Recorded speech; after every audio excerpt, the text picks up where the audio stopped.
Hey everyone, welcome to another week, another episode 126 of the Retro Gamers Podcast. Larry here. And Anthony here. What's going on, Ant? Another week. How are you? Another week. I'm doing well. It is cold and rainy in Los Angeles. What? Yeah. Well, cold and rain. Cold in LA. So what is it, like 65? No. When I say cold, I actually mean waking up in the morning and it's in the 30s. Honestly? Like a 30. It's upper 30s, like 38, 39, but still. My weather app says 30s. Your weather app is going recalculating. Yeah, it's like, we're sorry, you must be somewhere else. Does it get that cold every now and again? Or is this like every so often it does. I mean, basically our winter is packed into about 3 or 4 weeks in January, February, and we're kind of hitting that stride now because like last week I think it rained like for 4 or 5 days. Oh. And then it was supposed to rain yesterday, which it didn't, but now we're getting all the rain today. And maybe a little bit tomorrow. But yeah, it's been cold. I've had to pull out a blanket. Oh dear. I never pull out a blanket. So well, the rain is definitely needed over there, I know. The cold, I know you guys can do without. But look, it is what it is. At least it's weather. Well, yes, and and thankfully, I'm inside and I'm warm, and so is this. My favorite Virtual Boy. What are you doing to me? Who last week survived the Super Bowl spike. Is there any crack in it? Any dent? No, but you know what happened though? It got dirty. I don't know how it got dirty because maybe my cats were playing with it or something, but it got dirty. So I kind of want to clean it up. Okay. So wait a minute. If you see behind me, this is my front door, and right outside is the world. What are you doing? So I'm gonna go wash this. What are you doing, Anthony? For those listening, Anthony's going off mic right now. He's opening the door? What the hell? It's currently raining in LA, and he just left it outside, like waiting for the milkman to come and pick up old bottles of milk. I figure if I leave that out there for like maybe an hour or so, it'll get nice and clean. How bad is it raining over there?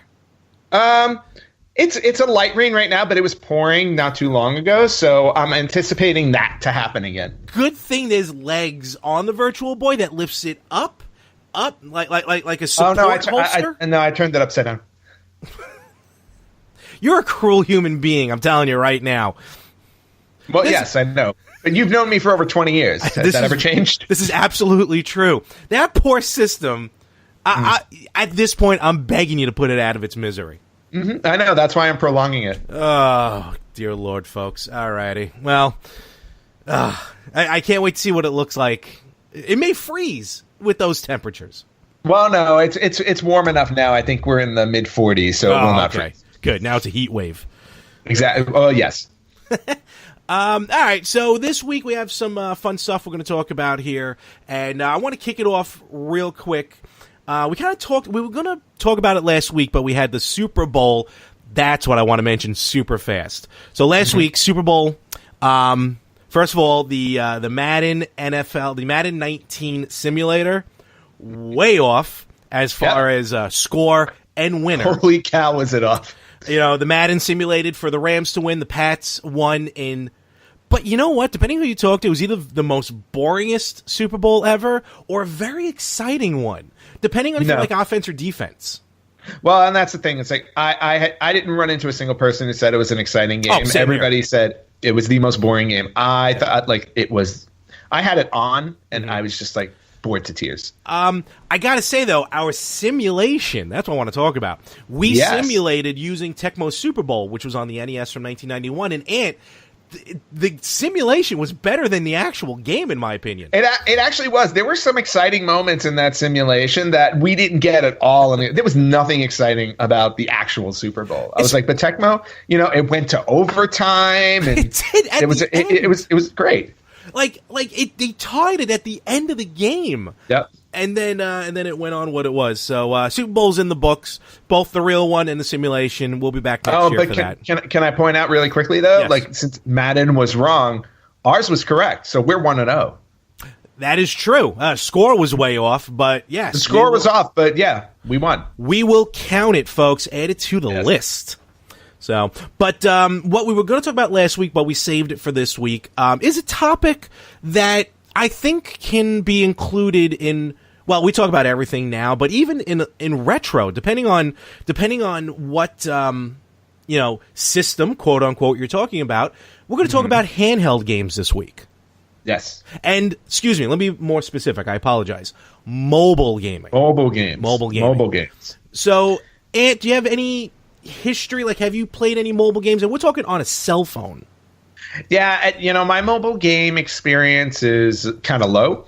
Okay. But I remember on my very, very first cell phone in like the mid 2000s, it was a tiny little thing. And, the screens were very, they almost looked like a digital watch back then, the screens. But I remember playing Snake on that thing because that was like the only game that existed on there. It was the default one. You're right. Everyone had Snake. I had a Nokia. Yep. I can't remember the model, but all I remember it was like this big. It was blue. And that was my first cell phone. And yes, it had Snake on there. And it had a one-armed bandit. What the hell are they called? Slot machine. Whoa. Slot machine. Had a little slot machine on there as well. Okay. So, and hours of gameplay back then. But, that's what we did. Well, now you can get, like, real-looking slot machines on your phone, among other. Well, now you can get, like full games that you would normally play on a console on your phone. Yes, and the games I want to talk about a little bit are those early games, because I actually played a couple of them. And now let's paint a picture for the young listeners who may not remember cell phones from early 2000s. Yes, way back when. So there was no such thing as a touchscreen cell phone. Nowadays, Apple pretty much locked in the design for every cell phone moving forward as far as shape and what it looks like. But back in the day, we had, texture, we had buttons, and every phone was completely different from the other as far as it looked. Yeah. Whether a flip phone, the Razor, just regular ones, So I remember, and I've gone through a plethora of cell phones. Well, that's because you buy a new one like every 6 months. Well, back then it was every 2 years. Remember, you had a contract. You had a contract, yeah. Except for nowadays, you buy one every 6 months. No, I buy one every year because of the Apple upgrade program. Thank you very much. But I remember, and I had one of my favorite cell phones. It was this LG that, like, for the first time ever, you can actually get text messages on the front little panel. Yes. You couldn't respond, but it was this little screen about yay big. And I remember it was in my pocket. I turned, I bumped into a cabinet, and the corner of the cabinet just went right into that little screen. Oh, I was so mad. But I remember on that LG phone, I played a game called Doom RPG. And Doom RPG? Don't tell me it was the Doom game with RPG elements. It was the Doom game with RPG elements. Wow. Basically, this is what I want to get at. What happened was, back in the day with these mobile games, you were never going to get a true translation of... No, definitely not. Yeah, of a game on these small... Because the screens were tiny. Yep. So what Doom RPG did, it tried to mimic it. It was first person. I remember playing this. It was like the first mobile game I actually probably paid for a download, because a lot of them are free nowadays. And I remember downloading this game. It was a first person, so it was like a dungeon crawler, but in the world of Doom. So you were I think you were in a space station. You weren't necessarily on Mars, but you were in a space station.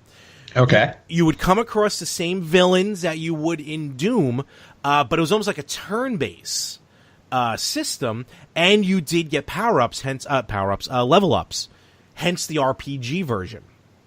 Okay. And I feel like these mobile versions, because they had to change the gameplay so drastically to fit on a mobile device on a small screen, it changed the whole parameter of the series that you were so used to playing.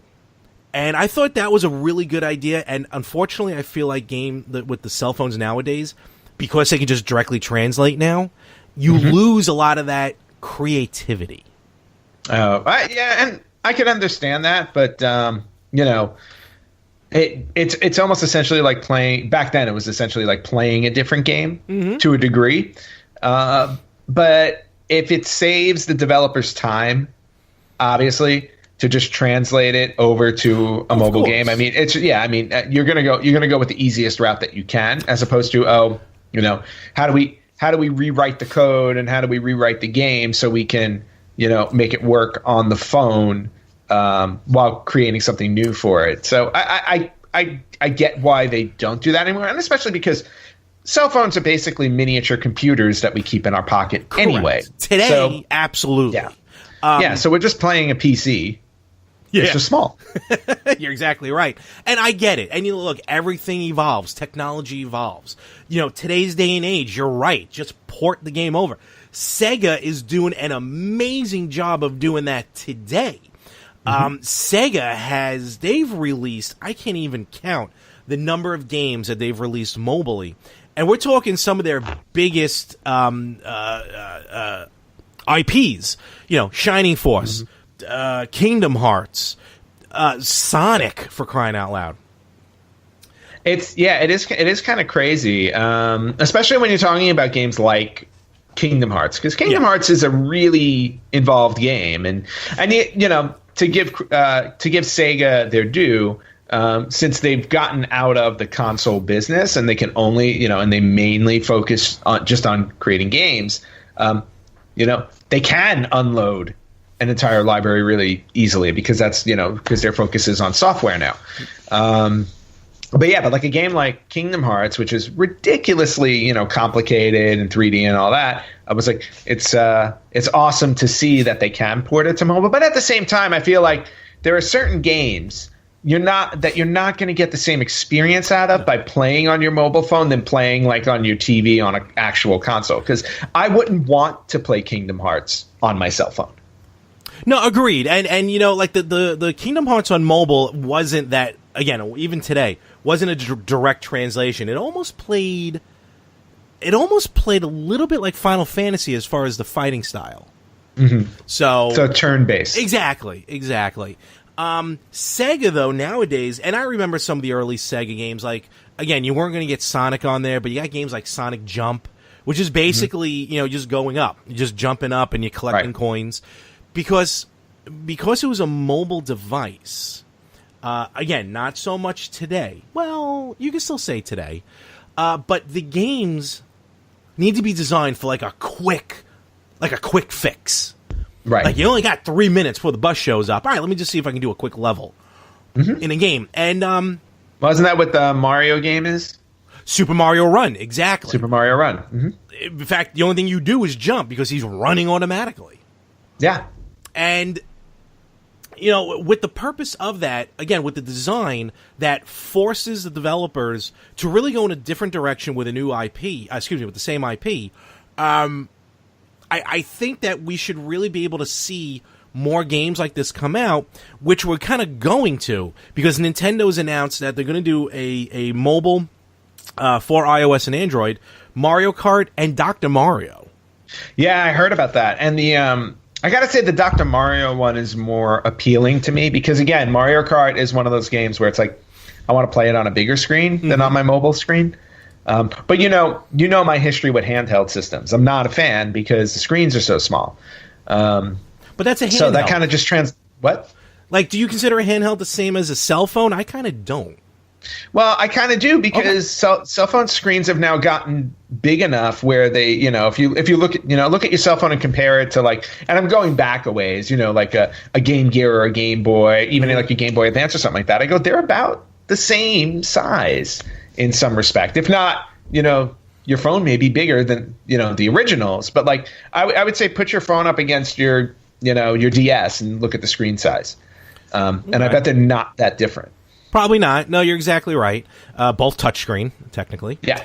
And, also with those older games, like I said, those quick fix games, but Sega has, because back then it cost, I'm talking, these games probably cost a little more than $1.99 like games would be today. Yeah. Maybe $5, $7. Sega has done an amazing job Sega. today's day and age with releasing a lot of their catalog on mobile, iOS and Android, for free. Yeah, which is astounding. Oh, definitely. You got some ads, but it's not overbearing. I mean, you can, Sonic, Crazy Taxi, Phantasy Star, Comic Zone, just to name a few, and they're fully playable on the devices today. So it's already, right off the bat, already showed Sonic CD is now on your mobile. And if you haven't played Sonic CD, play it. It's like one of the best, if not the best, Sonic game. Oh, it's got the best music. Well, if you can find the original game, it's got the best music. And, it's, to have it shrunken down for the cell phone is pretty cool. And I want to talk about some of the top games, actually. Most games played by mobile users. Now, of course, the list is, can vary, so it may not be 100% accurate. But if we look at the top 10, you're going to notice they're not really, which you can get away with today, not really full-on playable with a joystick or using the touchscreen as a joystick. Top 10 games are just you go and you play. Goes without saying, Pokemon Go is, at least as of this list, which we're getting from Wikipedia. And just the parameters, most played mobile games by player count with at least 10 million. And the dates do vary a little bit. But Pokemon Go, Despicable Me Minion Rush, which is basically just like a straightforward, just the minions running, you collect coins. Yeah, I'm particularly fond of that one. Oh, yeah, okay. Yes, that's true. But I'm slightly biased. Yeah. Candy Crush Saga. Which I have on my phone. Candy Crush took over the world for a while. It still took over my world. Like, that's one of the, like, when I'm at an airport, which I am fairly often, I'm usually playing Candy Crush because it fills in like those little pockets of time when I'm waiting for certain things, or if I'm in security line or whatever it is, or in line to get something to eat or whatever. I'm always playing Candy Crush because it's a great time suck. And that's what it's supposed to do. That's exactly what it's designed for. Fruit Ninja, which is now actually slice that fruit. That's actually a like an arcade game now as well. Yes, yes, it is. Jetpack Joyride, Temple Run, which is actually Temple Run is what got games like Despicable Me, Minions Rush going. I will say this though, Jetpack Joyride, I've never heard of. I have. I never played it, but I do see it sold often. It's from Half Brick Studios, who also did Fruit Ninja. Yep. Some of these studios become very familiar. Gameloft, to me, is probably one of the best, like, non-console, like Sega, not a Sega, not a Nintendo. They put out amazing games. In fact, they put out Asphalt 8 Airborne, which is a racing game, which actually came with my television, my 4K TV. Oh, nice. That just dawned on me. That's something else I want to mention. Television, whether it's Apple TV, Amazon Fire, or your television just natively. A lot of these games you can now play on your TV. Yeah. And they kind of translate well. Like, I don't know if you ever played a game called Crossy Road. No, I've never played that one. It's a current handheld game, current mobile game. But all you do, again, just hit the screen and your little character jumps. Almost like Frogger, where you gotta get past traffic and you gotta navigate over water and stuff. But it's endurance. You just go as long as you can. They actually have Disney Crossy Road. Exact same game, but all Disney characters. Pretty cool. Not surprising. It's available on like Apple TV and Amazon Fire TV, and I have it on Apple. And it's crazy. It's the exact same game like the mobile, but you play it on a giant television, and it kind of, again, changes the dynamic a little bit, that now you're just sitting on your couch killing time waiting for food to get delivered or something, and you just play the exact same game on a 55-inch television. And there's nothing wrong with that. Oh, it's awesome. Yeah. To round out the top 10, 1, 2, 3, 4, 5, 6, 7, 8, 9. Oh, wait, hold on. This just updated like in the last 20 minutes. 1, 2, 3, 4, 5, 6, 7, you 8, got to 9, you got to 10. 7. No, I know, but I think something changed. Helix Jump. That's a newer game that came out. Angry Birds goes without saying. And rounding out the top 10, thankfully, Super Mario Run. Yeah. So that's good. But then you got games like Sonic Dash and stuff. Yeah, if you go down the list, you'll see more like Sonic Dash, FIFA Mobile, Marvel Avengers Alliance is on there. Yeah, I saw that. I don't think I remember. Yeah, so there's a whole bunch of stuff there. Ice Age Village. And some of the older ones, if you sort this by the oldest game on this list is from 2007, Fishing Star. Beats me. Yeah, and Angry Birds Angry Birds came out in 2009. Yeah, Angry Birds came out in 2009. Angry Birds has been out for 10 years. Even Fruit Ninja is like 2010. And they've had a movie too. Actually, they have a sequel coming out. I know. Sigh. Aw. So, the question ultimately then, because mobile gaming should be a part of the genre that we talk about. Yes, I know it's saying like we don't really play a lot of PC games, but that's all part of this. Do you feel that mobile games can really be, maybe not, because you don't really go by the phone, because there's so many different phones out there, especially back in the day, would you consider some of the mobile games to be considered retro, like Snake or anything like that? Oh, absolutely. There's no question about it. I mean, I think you get to a certain point in time where, again, we've always talked about where do we fall in terms of retro, and we say it has to be like, at least 2 generations, ago. The N-Gage. The N-Gage was like the N-Gage was like the first mobile gaming phone. So it's like anything released on the N-Gage, I would immediately consider retro because that thing's been at least 15 years. I wanted an N-Gage so badly. Yeah, but now you have one, and everybody has one. Yes, but it's not the same. I wanted that talking taco. I wanted that original.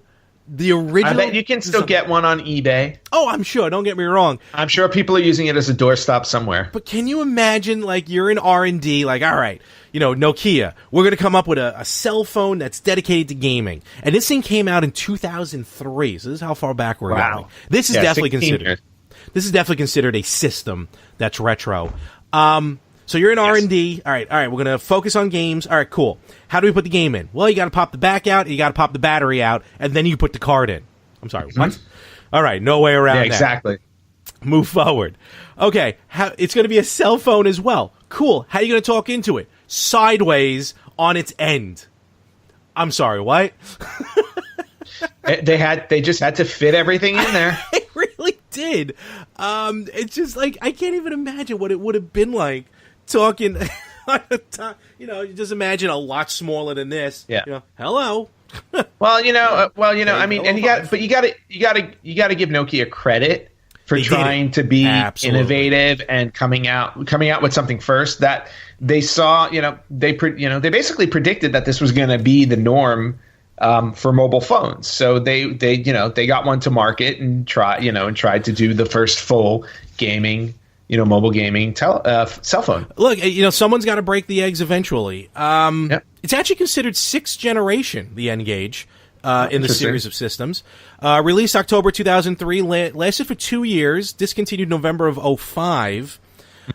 For what it's worth, it sold 3 million units. That's not bad. That's not bad. Like and then you also had, at least in North America, you had 56 different games that were available for it. Absolutely. And now we're talking, because it was eventually redesigned to a much better and much more sensible looking N-Gage QD, which there you would just talk normally. And the screen was a little bit bigger.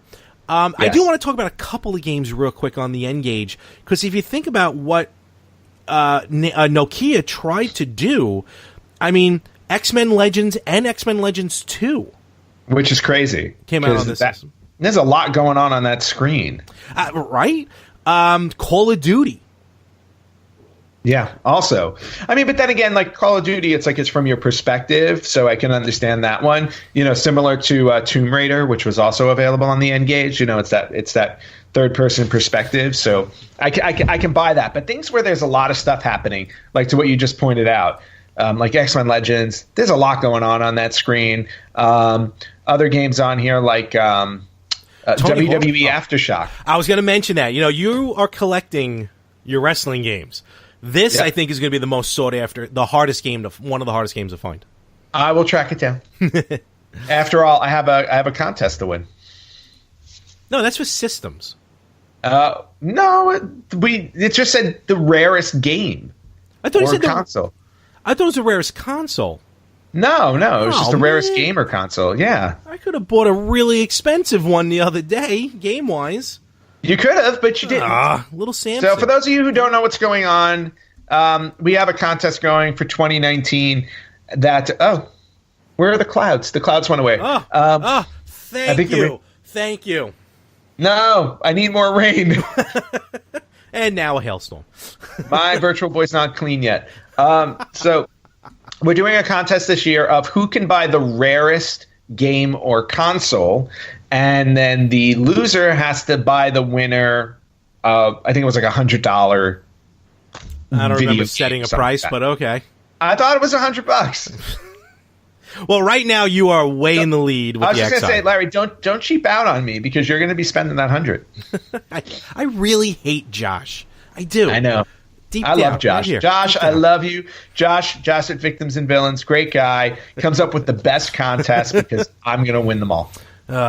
Boo. But anyway, getting back to the N-Gage. But again, like games where there's a lot of stuff that's going on the screen. Like you just pointed out, like Tony Hawk Pro Skater, not a lot going on the screen, but it's still really fast. So being like, your reflexes on your cell phone, especially a cell phone back then, wasn't going to be that great. No, agreed. And that's what I was saying. Like a lot of with a lot of that input, on this system. But the N-Gage, they tried. They certainly tried. Obviously nowadays, like you said, Ant, we all have an N-Gage at this point. But I think the final thing I would want to mention here with this is that if you take into perspective mobile downloads, the list of like top selling games, like overall, I think changes compared to just console only. Because if this list is correct, again, getting it from Wikipedia, so take it for what it's worth. Tetris would be the most selling. Is that the right grammar? Most sellingest game. That's not. No, that is definitely not. Of all. Best selling. At 170 million, whether it's, consoles, mobile downloads, anything like that, which makes sense because that's a game that is completely designed for mobile gaming. And strangely enough, did not come out on the N-Gage. No, which is very odd. You're right. That's kind now, of what's interesting is it got Puzzle Bobble, but Puzzle Bobble Versus. So, not sure exactly how that works. That's if you find the other person in your neighborhood who bought an N-Gage. Yeah, basically. I think you'll be able to play it 2-player. So let us know. Have you ever had a mobile system, mobile game? We've all had mobile systems. A mobile game that really stands out to you, especially from back in the day. Let us know about it. Hit us up on Facebook. Hit us up on Instagram. And let us know your thoughts on mobile gaming. All right, so we have a new segment here. But first we have a new guest. Hello. Say hello, Link. That is a tortured soul. Aw, poor guy. You may go. Here at the Retro Gamers Podcast, we often see a lot of cool stuff, whether it's at a show, like an expo, or online of people designing their own products, 3D printing, for retro, and it's kind of cool concepts.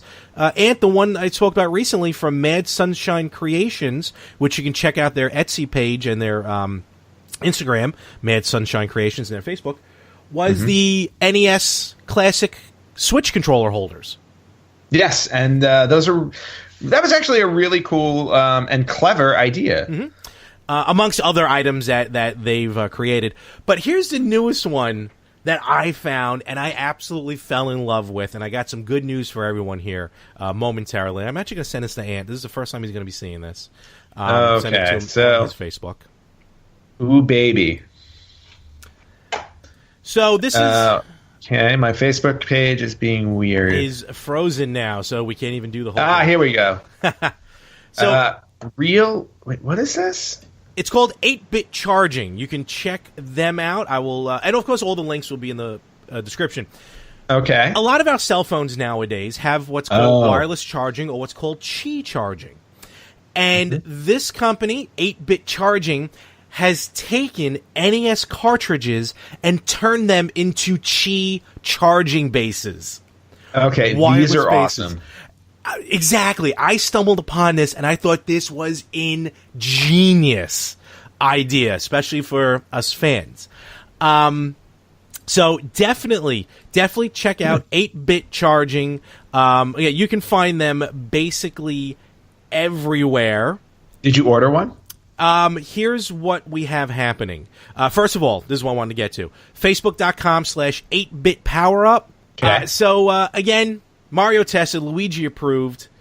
I ordered myself a Qi charging station from 8-Bit Charging, and I knew you would love this so much, Ant. You have one heading your way as well. Dude, that's awesome. Here's what's cool. Yes. Here's what's cool about it. The games are constantly changing because it's depending on, when the availability of the cartridge to become available. Okay. And so right now on the website, you can get Super Mario Brothers 1, 2, or 3, Contra, Excite Bike, Tecmo Bowl, Pro Wrestling, I'm just going to name a few of them. Jordan vs. Bird, that's brand new. That's awesome. Top Gun, Spy Hunter, Rad Racer. You can request a game. And then I guess they'll go out and try and find out, be a little more on the price because they have to go out and find the cartridge. But, and all the pricing and everything is on the website. I got myself Contra. Of course you did. That was my guess based on the list. And you know what, Anthony, for you, I wanted to go in a little bit of a different direction. You will be getting Tetris. Of course. So these Why things, wouldn't I get Tetris? It's because you love Tetris. I know. So check them out again, facebook.com/8bitpowerup or 8bit-charging.myshopify.com. And for all Retro Gamers listeners, there will be a link in the description and a link on our page for a 10% off your order at 8-Bit Charging. Go check out our Facebook page for that link. Gives these guys support. Awesome people, awesome product. And I thought you would love this when you saw it. No, I'm very happy, and thank you for buying me one. Nah, no problem. My pleasure. 8-Bit Charging, and that's our new little creative corner, or whatever. Larry, I think it's time for us to get into some, we used to call it retro news, but, I think we're, because we're covering current gaming, we're just going to get into some news. How about some gaming news. Right. But first, an update. I went outside really quickly to just check on the Virtual Boy, and it's starting to look mighty clean. It may get some shine to it in a little bit. It's got that look. If it survived the spike last week, I think it can survive a little bit of Hollywood rain. Well, yeah, and Hollywood rain is about an eyedropper's worth normally, so it's all good. Oh, man. But yeah, so we were going to talk about some news this week, and we've got a few things. I've got a bunch of retro news. Okay. And I know, Larry, you've got a couple of more current things that you want to discuss. So where would you like to start? Let's start on this end because I got 3 articles or just kind of cool things happening here. First, I feel like these two go hand in hand, video gamers and Funko Pop collectors. Yeah. In other words, you. Oh, no. I found someone who had a much bigger collection than I did, but he was smart enough to sell a lot of it. Wise man. Yeah. He had almost 400 pops, and now he's down to 30. Oh, jeez. That's crazy. Where I'm at 270, and that's pretty much just going to increase. Recently, launching their second Pokemon Pop figure, Funko has released, or will be releasing, their Bulbasaur Funko Pop, and this thing looks terribly adorable. Well, it's Pokemon. They're supposed to be adorable, right? Oh, yeah. It launches in March. So, now... So you got a month. Yep. And now, of course, previously released was the go-to Pokemon Pikachu, which actually had a standard pop and a 10-inch bigger pop. As far as I know, this Bulbasaur... I guess size matters with Pokemon. And with Funko. Actually, yeah, it's weird because the Detective Pikachu amiibo is like a giant size amiibo. Oh, that's interesting. Very weird. Bulbasaur ships slated for March. Of course, you can pre-order almost anywhere that sells Funko Pops. But this Bulbasaur looks really cool, so check it out for your Funko Pop collection. Very cool. Yep. We're going to jump over to... I've got a few things here. One of them is... it's a Kickstarter campaign for an unreleased NES game. Really? Way back in the day. It's a game called Panic Dizzy, and it's a puzzle game of sorts. It's been free to play on the Codemasters website, the guys who actually made the game. It's been they made the game in 1992. Oh, wow. So they made the game originally in 1992. It never made it to the NES because the NES, I guess, at that point was just kind of on its last legs. Yeah, it was on its last legs. So these are the original creators who are doing the Kickstarter? Yes, these are the original creators. They're doing the Kickstarter because they want to actually release it on an NES cartridge after all this. That's cool. So they're very close. If not, they've already reached. Let me hit their Kickstarter page really quickly because I'm reading it from an article. And so they wanted to raise $17,470. Okay. For the goal. They've now cleared $19,000. So this Kickstarter is a go. Cool. And it looks like a really cool puzzle game. And it's like I said, it's a puzzle screen. It almost looks like, a Tetris kind of screen. But there are 4 different puzzle modes. One's called Four Suits, Match More, Dizzy Dice, which Perfect Path. Okay. I'm sorry, 5 modes, and then Picture Perfect. And each mode is different. Like, so in other words, they have 2 screenshots, and I'll post these. And one of them, like for the 4 suits, it's the 4 suits from cards. So spades, clubs, diamonds, and hearts. Yeah. Dice, Dizzy Dice are obviously dice numbers. But it looks like a really cool game. And they say it resembles Data East's Magical Drop game. Have you ever played that one? I never played it, but I've seen it, and I just pulled up the Kickstarter page because the egg character looks very, very familiar. I was going to say the gameplay, it does kind of looks familiar, but it looks awesome. Yeah, it looks like a lot of fun. These guys have already made it. Like I said, these guys have already made it to their goal. So this game is coming out. You can, and for as little as $10, you can get a ROM of the game for yourself. But if you, for $58 US or, 45, what is that, 45 euro or pounds? That is pounds. I think they're taking 45 pounds out of the euro. Yeah. Yep. For 45 pounds or $58, you can actually get a full boxed version of the game. So the NES cartridge with a poster, instruction booklet, and box, which is kind of cool. So I may be purchasing this. For 10 pounds more, you can get it autographed. Ooh. I know how much you love your autographs, so you can just add that to your list. I do. Oh, man, that's awesome. All right, cool. Yeah. And again, links, like Anthony said, will be posted ad nauseum. So, the next thing I want to talk about, this is some huge, huge news recently coming out, but also like the most misconstrued information. I think people are completely taking this in the wrong direction. Agreed. So it has been noted that Microsoft will be releasing I guess you can call it releasing, Xbox Live on the Nintendo Switch. Mm-hmm. You heard that right. Xbox Live on Nintendo Switch. Now, what people are assuming this means is that now you're going to be able to download the library of Xbox games on the Switch. Halo and any other games. That's not the case from what I'm reading. No. Basically, it's a way to really bring together a little bit more cross-platform gaming. Right. Which is becoming more and more popular. Rocket League. The cats are trying to kill each other. Oh, okay. Keep them away from the Virtual Boy. Come here. I have a Virtual Boy you can scratch. look at Snow. So like games like Fortnite, Rocket League, games, and let's face it, I think the next evolution in gaming is going to be cross-platform gaming. So that way people on Xbox can play on the Switch, and Sony is slowly dipping their toe into it. Yeah, they're very reluctant though. They are. But what's cool about this is, like, say Fortnite, let's use that as an example.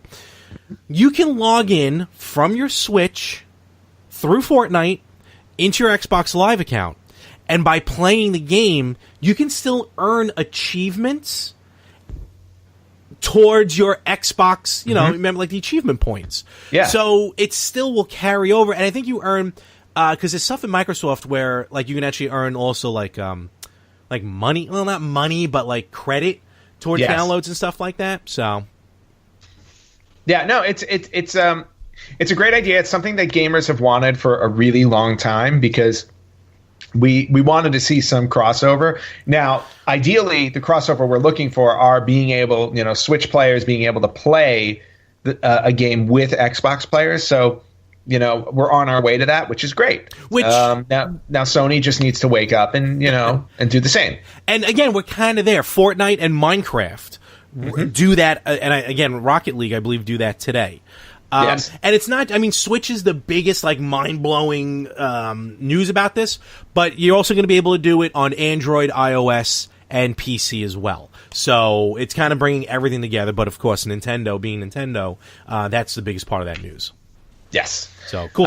So you got to give credit to Nintendo. They're finally starting. I mean, it only took them 30-something years, but they're finally starting to branch out and not only recognize their competitors, but starting to work together with them to kind of create a better gaming experience for gamers overall. I'm kind of shocked that it's Nintendo that's open to working with this cross-platform and not Sony. I thought it was the other way around. I'm aware of that. I just think it's just indicative of the times and how things are changing. True. Now. True. Nintendo's not so much. Nintendo's not interested in putting competitors out of business anymore. They feel like they've kind of cornered their market in what they want to do. So I don't think they view Microsoft or Sony as a threat anymore. Now, Sony, on the other hand, may still consider Microsoft a threat. May consider Nintendo a threat, which is why they may balk at this for a little while. But yeah, Nintendo doesn't seem to have an issue. I don't know if it's much. I agree the threat part, but I think it's more like Sony's trying to. Their reasoning is they want to make sure like they protect their online players, because if you cross-platform, you technically go into another server. So that's a lot behind the scenes I'm not too familiar with. Yeah, it all depends. Yeah, we don't work for Sony, so we'll never know. Not yet, at least for now. But moving on to another unreleased game that may be completed and coming to a retro console near you. Super Mario Brothers 4. No. Oh. So this one was actually an unreleased Nintendo 64 game. Oh. It was a hack and slash game called Dragon Sword that was in development. It was never completed, but there were images and video of it to see. So it was planned to come out. It didn't happen. The game was originally being created by Team Storm at Interactive Studios. Okay. They were responsible. Do you remember the game Glover? I do, yes. So they... don't make me separate you two. Uh-oh. Ding. Ding. They're behind the couch fighting now. So anyway, so they had a beta of, so they created a beta of this game Dragon Sword. It never got fully completed. They released the beta in 2010 to an anonymous collector, which is interesting. And he shared it online for those that were interested in the game. Mm-hmm. Now, 20 years later, we've gotten, apparently Pico Interactive confirmed that they acquired the rights to the game along with its source code, which makes it sound like they're planning to finally release it. Okay. Now, will they release it? Will they release an N64 cartridge version? Probably not. But it sounds like they're going to be completing this game and finally porting it out so people can play it. I think the N64 is, and that's a great idea, because I think the N64 is a very much untapped system for whether it's homebrews or like bringing back some of these incomplete games, like 40 Winks recently was on Kickstarter. Yeah, 40 Winks was another good and one. And an N64 card. All right, cool. Very, very nice. Yeah. The news, I have my final part of news here, which it blew my mind because I was kind of hoping they were going to make these, but how to get my hands on them is a whole nother story. So, if you're a member of the Nintendo Online Service here in North America, that is the only way you can order the special Nintendo Switch Classic NES controllers. Wireless controllers that work with the NES Classic games. Also, depending on configuration, you can get them to work with newer Switch games. I play new Super Mario Brothers U Deluxe with those NES controllers, and it's awesome. The gameplay is fantastic. Cool. Yeah. But over in Japan, they have released Famicom versions. Those controllers, they came out actually in December. So actually the same month as North America, but for some reason I'm discovering it now. Here's the thing, though. Again, you can't just buy it in a store. You have to be a member of the Nintendo Online Service. Now, just to pull the curtain back a little bit, the Switch is region free. Everyone knows that. It's not locked. It's region free. So you can play Japanese games on a North American system, including downloads. If you want to access the Switch Japanese online service, you have to create an account, a separate account. Very easy to do, but you got to trick the system and say the region you're in is in Japan. That's how you can download the games. And there's a few different games on the Japanese version, and games come out a little bit like a day early because of the time difference. But when you download the NES Classic for the Famicom, you can still log in with your North American account. It recognizes you're online, and it lets you play. And there's some difference in games, slight difference in games, which is kind of cool. But here's the thing. If you want these Famicom controllers, in my head, you have to set up a Japanese account, subscribe to the Japanese online service, and this thing will not ship internationally, as far as everything I've checked. Yeah, Japanese mailing address. You have to have a Japanese mailing address. So, for argument's sake, if I do all of these steps while I'm staying at the Hilton in Osaka, so to speak, can I order them to the hotel and have them overnighted?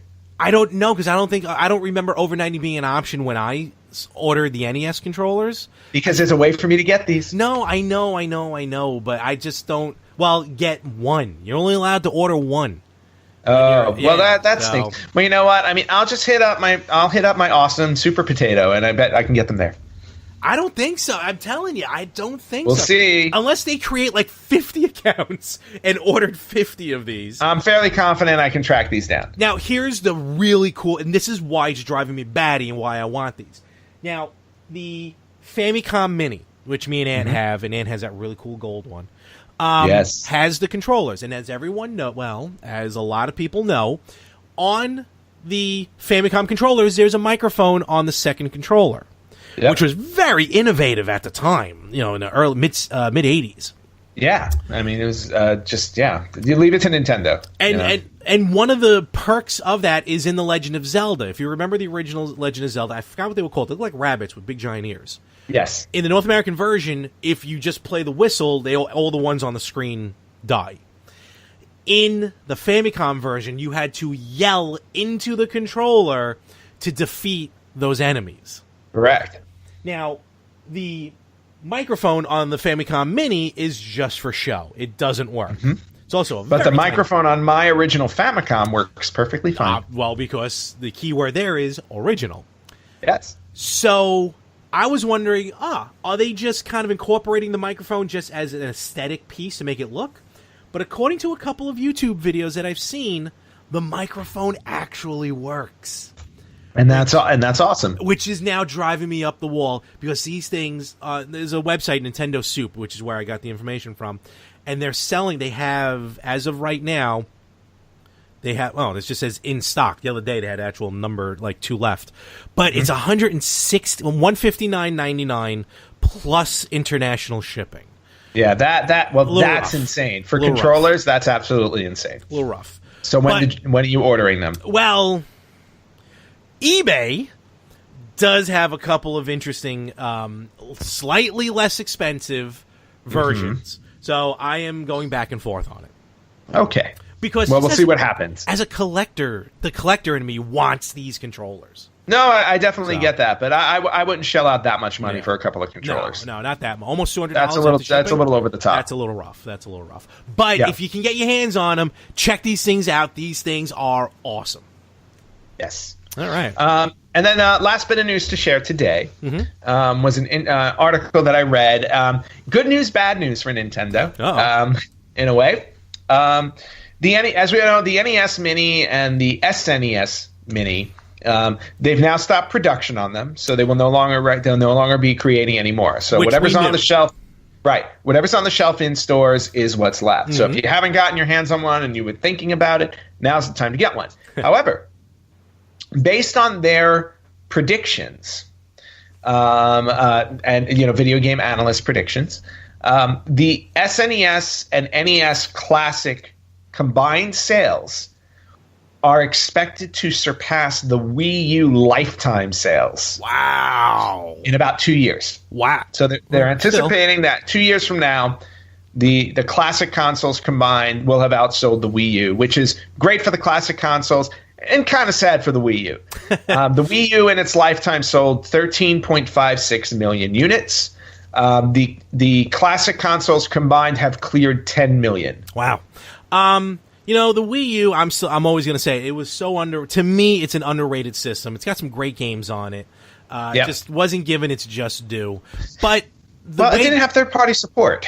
No, but it didn't need it. The games that are already out on it were really, really fun. Oh, look how shiny I got now that the sun came out. Yeah. Take care of that. Forget about the fact that it's backwards compatible with the Wii, which also in itself has a really good library. The Wii U, again, that is what it is. That's for a story for another time. But the classics, that was a whole different, like we mentioned when this first happened, Nintendo did not expect the gamers to, the type of gamers to buy the classics. They were expecting just casual gamers who knew the hardcore gamers wanted to buy this stuff. Right. But, all right, cool. Yeah, but, just a little bit, just a cool bit of news to see. And congrats to Nintendo for making two very successful mini consoles. When am I getting my N64 Classic? Not anytime soon. All right, Larry, it is time for this week's Retro Birthdays. And I've got two very special birthdays that I want to bring out today. Okay. So really quickly, the first one we're going to talk about is celebrating its 20th birthday. Came out in 1999. And this is the Japan release, not the American release. The American release followed shortly after. But very monumental game, and it had like big shoes to fill. It had a lot to follow because the predecessor of this game in the franchise was probably one of the best-selling RPGs of all time. So happy 20th birthday to Final Fantasy VIII. God, that's 20 years old? It's insane, which also means that we're 20 years older. No. And that, let's not get too depressed about that. Try not to. Yeah, Final Fantasy VIII was actually a really great game. I played all the way to the last disc on that sucker, and then I just stopped. And I don't know why. That's always the case with RPGs. No, I'm a completionist. I finish my games. Like, when I start them, I want to play them all the way through to finish them. But for some odd reason, I think I got to a point where I lost interest. Just enough to stop playing, and then I forgot to go back. And like, for me, at that point, I can't just pick up and play. I have to start over. No, I would never start that game over. I would want to go back, and I still have my original memory card for the PlayStation 1, so I can easily go back and finish the game up, because I'm right at the end. Fair enough. Maybe one day I will, and if I do, I'll stream it so everybody can see that I completed the game. There are very few games that I start that I don't finish, and that was one of them. And there are a bunch of games I start I'll never finish. Yes, that is very true. The second retro birthday that I want to focus on came out 2 years prior to Final Fantasy VIII. So it came out in 1997 on the Nintendo 64. Another monumental franchise as well. So a happy 22nd birthday to Mario Kart 64. Wow, that came out this week? Yeah, Holy this week, cow. 22 years ago. Now, Mario Kart 64, arguably the best Mario Kart game out there because I loved Mario Kart 64. The battle mode in that, bar none, was the best. Oh, yeah, it was the best battle mode that there was. Definitely, for us, around that time frame, got us through college. Definitely got me in the dorms, got through college. A lot of tournaments happening for that and game. And a lot of the levels that were in that game were replicated in future iterations of Mario Kart because there were so many iconic levels on that, Rainbow Road aside. But I just remember like Wario Stadium and Toad's Turnpike, all those really, really awesome ones. Awesome. So, so happy 22nd birthday to Mario Kart 64. Happy 20th birthday to Final Fantasy VIII. And that is this week's Retro Birthday. All right, so we are here ending another wonderful episode. So we're going to start to bring this to a close. Yes.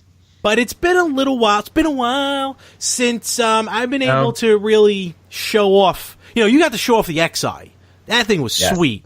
That is sweet. And by the way, hooked up now, and it plays beautifully. Oh, but no problems with the Sega CD?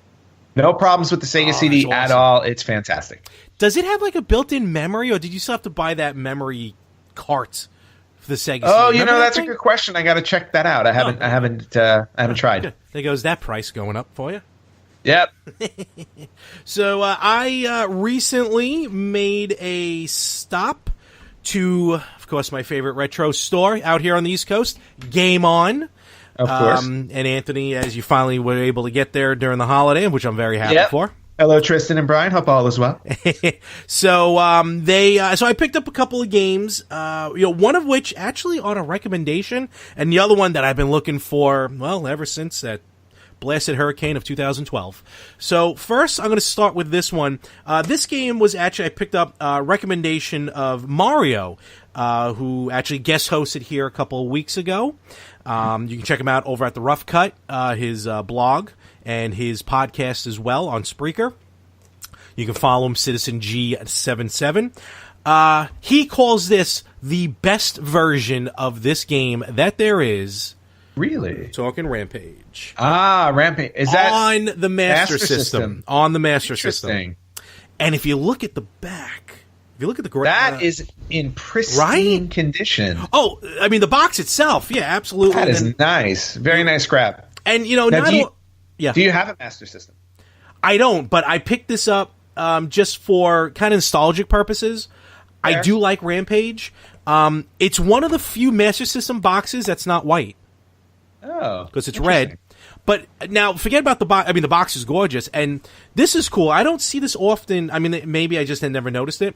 But like on the cartridge itself, like the Rampage logo is on the cartridge. Usually, it's just spelt out. It used to just say it, with a regular font. And this is what I want to see if it zooms and clears. I mean, look at the graphics on that.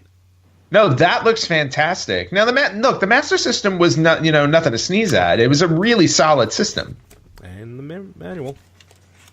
So the Genesis though came out so early, but the Master System just kind of disappeared really fast. Very cool. Pick that up, and finally, just real quick, this bad boy, one of my favorites. Actually, one of the reasons why I got a Genesis, and again, Hurricane Sandy put the kibosh on a lot of it, but finally got my hands again on Bloodlines. Beautiful. Oh, and look at those Genesis boxes were interesting when they were like that because I liked the shells better. Yes. This is one of the few games that I think got caught in between, where there was clamshell cases for Bloodlines and then the box. I never had the clamshell case. I always owned the box. So this is more... And I still own the clamshell case. There you go. So this is more for me for nostalgic purposes. And open it up. I mean, the cartridge just looks... Beautiful. And not only that, but inside the box. What's in the box? The very good condition for the... Wow. For the instruction booklet. Very nice. And maybe I'll still mail in the warranty card. Oh, you think they'll honor that? Which magazine and comic books do you read on a regular basis? There's not even comic books on here. What is on there? GamePro, EGM, Nintendo Power, Sega Visions, video games, Marvel Comics. That's what they did. Okay. Okay. Die Hard. Boys Life. I had Boys Life. That was a Boy Scout. Oh, God. I don't even know what that is. Boy Scouting magazine. Okay, that would be why I don't know it. Magazine was awesome. All right, cool. Who purchased this game, male or female? Debatable. Right, cool. Yeah, not back then. What other systems? Here we go. What other systems are in your household? Super NES, 3DO, Saturn, PlayStation, PC. I'm even shocked. You should send that back and just fill it out with all the current consoles. It's going to Edison, New Jersey. Oh yeah, right. So, but yeah, very happy. Picked it up. Very, very great condition. Very cool. That's really, really cool. Been annoying those guys over there for a long time, saying if you see a Castlevania, put it on hold. Nice. So, and they did, which was very great of them. Yep. So that's all. That's what I got from there. So. I did not do any shopping. I'm still paying off the XI from last month. But you know what? I mean, I think the XI was a good, like 3 months worth of purchases. Oh yeah, totally. Let me put together. So and again, I'm now enjoying playing my Sega CD games again, good. Which I absolutely love. No, that's most important. I just got to resume this or refocus. So let me do that. And yes. That. Beautiful. Refocused. Alrighty. Yeah, no, the Sega CD part, I that's why I can't wait for the Polymega. Yes, but I'm happy. The Polymega is going to replace a lot of this stuff, which is great because I need the space. Yeah. I mean, my poor TV shelf over here or TV stand. I've squeezed in as many consoles as I could, and as much as I love having the older consoles out there, I prefer to have now these consoles that are coming out that are just compilations of everything. So in other words, like the Retro Freak saves me so much space because I got to put away like 8 different systems because of that thing. And they're all, and they all get to go away, which is nice. The Polymega will also afford me the opportunity to put away a lot of the CD-based systems that I have sitting out here, which will help me preserve as well. So preserve you or preserve the systems? Preserve the systems. I'm not preserving myself. All right. So, but one other thing I wanted to note. Since all the big hoopla last week, it was on Kingdom Hearts 3 coming out. We had Resident Evil 2, the remake, right, come out, and then we had Kingdom Hearts 3 come out. Mm-hmm. And Kingdom Hearts 3 has been I want to say Kingdom Hearts 2 was 15 years ago. Yeah, so it's been a really long time in between. Yep. Now, I was a huge Kingdom Hearts fan, but I never played Kingdom Hearts 2. I played the first one, and I bought the second one, but I never got around to playing the second one. It was one of the games that I've always wanted to play. So, before I get into Kingdom Hearts 3, which I plan on doing, I am going to live stream my way through Kingdom Hearts 2. Oh, that is my next goal, is to live stream my way through Kingdom Hearts 2. Okay. That's going to take a while. It'll take a while, but we will get through it together. We will. It'll take a while. So that'll be fun, though. That'll be sweet. Yes. And in fact, where could they find that stream and basically anything about our podcast? Okay, so you can find that stream and information about our podcast and some really cool news and images and videos and all kinds of stuff on Facebook.com/RetroGamersPodcast, or you can follow us on Instagram at Retro Gamers Podcast. You can find us on our website, www.theretrogamers.com. You can listen to our podcast on everywhere you listen to podcasts: Amazon Alexa, iTunes, Spreaker, you name it, iHeartRadio. You name it, we have it. iTunes, if you happen to listen to us on iTunes, please give us a 5-star rating. Yes. Those really help us a lot. Big time. If you want to watch the Retro Gamers episodes, you can watch us now on YouTube. Just look up the Retro Gamers Podcast, and you can see us in all our nerdy glory. It's like Vogue. And, of course, check out all the podcasts here at the More Family Podcasts. Retro Gamers Podcast every Tuesday, as you already know. The Yin and the Yang Podcast every Friday. The Better Half Podcast every other Wednesday. And as we're on the road to WrestleMania, talking more wrestling every Saturday at 6:05 p.m. Eastern, as much as I humanly can do that. But in a couple of weeks, yours truly, the other half of the Retro Gamers podcast, Anthony Rippo, will be on Talking More Wrestling. So that's going to be really fun. Exactly. Especially since I'm not just all about video games. I actually have a very well-defined wrestling background. And we're going to definitely talk about that, dive into that. Of course, we'll talk about, because you'll be on the episode with the fallout of Elimination Chamber. Yes, so looking forward to that. Yes. And the Chamber looks like it's going to be fun this year. Oh, it's going to be good. 2 tremendous matches. Yes. In fact, when we're done recording this, I got to record Talking More Wrestling. So with that, we are going to bid this episode adieu. Anthony, enjoy the week. Be careful of the rain out there, but more importantly, protect that virtual boy. Yeah, I guess I should take it in now. Although nice. Now that the sun came out, it's probably, drying. Now it's going to cook. Yeah, nice little air dry. And then I'll cook it later when it's like 98 degrees. 98 degrees. And with that, we're going to call this one, and we will see you right here next week on the Retro Gamers Podcast.